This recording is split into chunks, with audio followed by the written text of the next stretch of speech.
একটা পার্সেল এসছে, অনুমান করে বলেন তো কি হতে পারে? এটা খুলতে খুলতে একটু গেস করেন তো কি হতে পারে।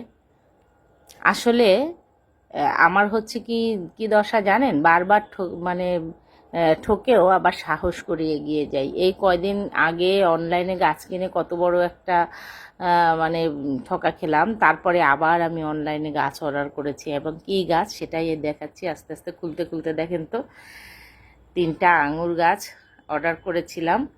তবে পাতাগুলো অনেক ছোট। ওরা অবশ্য বলেছিল অর্ডার নেওয়ার সময় যে অনেক ছোট হবে, 12 ইঞ্চি 11 ইঞ্চি হবে। তো যাই হোক, যেমনই হোক, হাতে পেয়েছি গাছটা।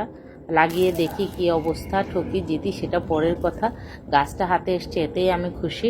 তো এটা লাগানোর পদ্ধতিটা বা কিভাবে আমি লাগিয়েছি সেটাও আপনাদের সাথে শেয়ার করবো। আর আমার পুরনো গাছটাও কিন্তু কলি আসা শুরু করেছে, ছোট ছোট থোকা থোকা আসা শুরু করেছে। হয়তো কিছুদিন পরে হতেও পারে, দেখা যাক। দোয়া করবেন সবাই, ভালো থাকবেন।